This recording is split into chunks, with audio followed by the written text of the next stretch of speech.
Hi, everybody. Welcome back to the channel. This is Addiction Recovery with Dr. B. As you know, this channel is about all things substance abuse. And in general, we have a very informal discussion using scientific evidence, clinical evidence with clinical experience. We marry the two. We package it up so you can digest it in a very easy to comprehend manner. The goal being so that you have some formal understanding of some of these complex topics. You are the substance abuse client, a loved one, the public at large, or those policymakers, so we can make informed, wise decisions that kind of assist in everyone's recovery and maintain the dignity of the patient. With that said, let's jump right into today's topic. We will continue with some concepts in gabapentin, and the question asked of me today is, can you overdose on gabapentin? This is a very, it's difficult to answer this question in one sense, and it's easy in another sense. Why it's difficult is that although the data and the information is gathering and piling up in terms of scientific evidence, we still don't have enough data, and we don't have what's called real directives in terms of what the answer is. We don't have strong levels of evidence to make strong claims. Nevertheless, when I take that into consideration with what I noticed some years back with the abuse and misuse potential of this medication within the substance abuse community, that's important to understand that this discussion is actually very directed towards the substance abuse community, in particular opiates. When we take the current piling up of data, mainly case series, case reports, descriptive analysis of events that are going on, we can come up with a very reasonable conclusion at this point to be continued. So please keep that in mind. The second thing I want to emphasize is that most of the discussion, and I'll say it as we go, very much applies to those also using opiates, have some sort of a history and dependence on opiates, in particular heroin or even pills. And it really applies to those that deal with benzodiazepines, the usual run-of-the-mill, Xanax, Klonopin, Ativan, Valium, and alcohol to a great extent. And the question is, can you overdose on this medication? The data on this area is scant at best, but it's real and it's there. It's scant in the sense that in the pyramid of what we consider strength in data to make clinical decisions and claims, it's on the lower order, meaning it's a lot of case reports, case series, and descriptive analysis. Okay, and that makes it weak in some ways. But what is important to take from all of that is that it is very meaningful and developing in its strength, robustness, and ability to predict outcomes. Two, my own personal perspective on this is that this was something I noted some years back when I got into this industry, that gabapentin was a substance of abuse. Three, this information, for the most part, applies to the substance abuse community, in particular to opiates, secondly to those with benzodiazepine, and thirdly to alcohol. Within that community, there is an increased chance of an overdose, whether it's intentional or whether it's accidental. There is an increased chance of that overdose being able to find gabapentin in the toxicology report that may have been prescribed by a doctor or not. When you look at across the planet, especially in Western countries, I think some of them are Scotland and otherwise, there's more and more and more data piling up about the toxic exposure of gabapentin, meaning the person ends up coming into contact with the medical establishment or this stuff is found in their toxicology reports after the patient is deceased. Over and over and over and over again, what we're seeing is a misuse or abuse of this medication, whether it's trying to find relief from opiate addiction and or whether it is to supplement the euphoria through with opiates and benzodiazepines. It appears to affect things like respiratory depression.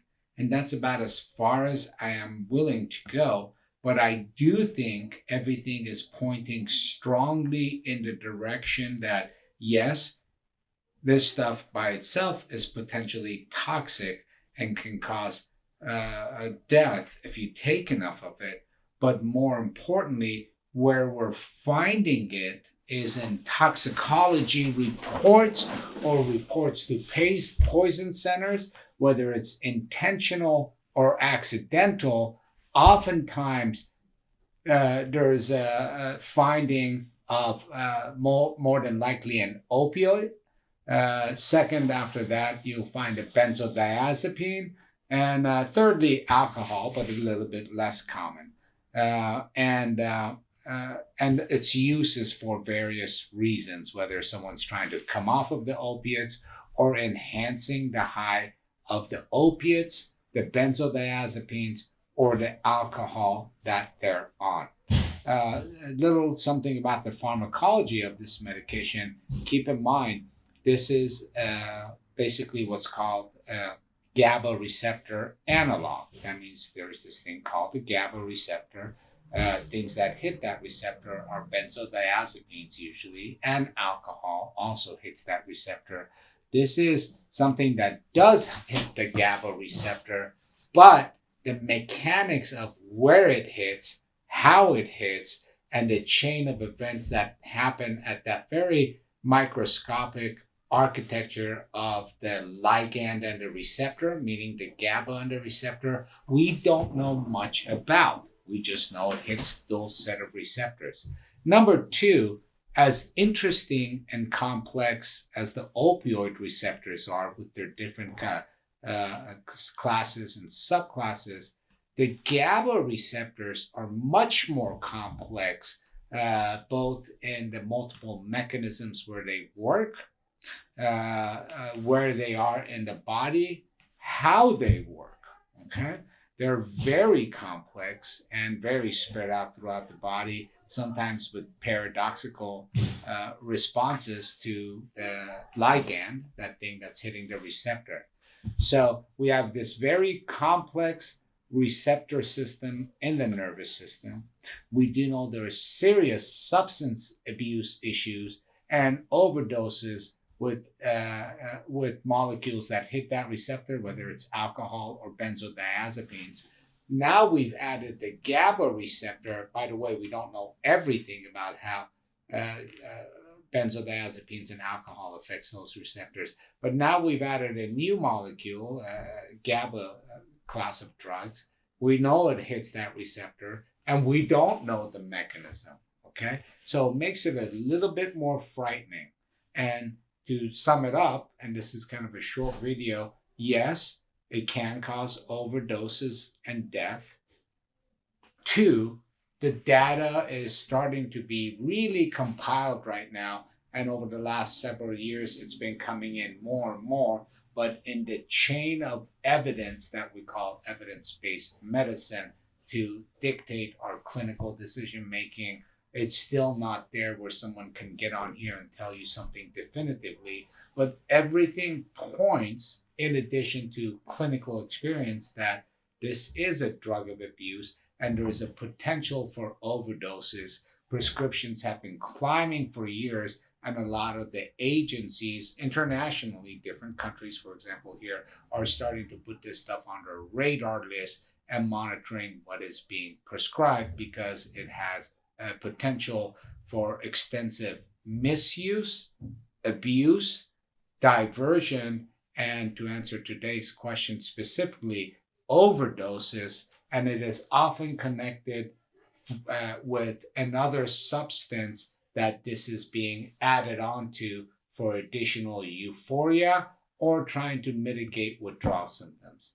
Thank you very much. I know that video didn't go into too much detail, but I don't want to lead you down the wrong path with this. I think the real nugget to take out of this is that, look, gabapentin is potentially a dangerous drug, in particular and especially for the cohort of population of patients that I deal with, and that's the substance abuse patients, and be aware of it if you are starting to take it, if you think it's mitigating something like anxiety or opiate withdrawals, or if you are starting to use it in addition to your opiate or your benzo or your alcohol, it can be very dangerous. And that's what you need to kind of take out of this. In addition, if you're a loved one, you should be aware, if somebody that you are with, whether it's your son, your daughter, family member, sister, brother,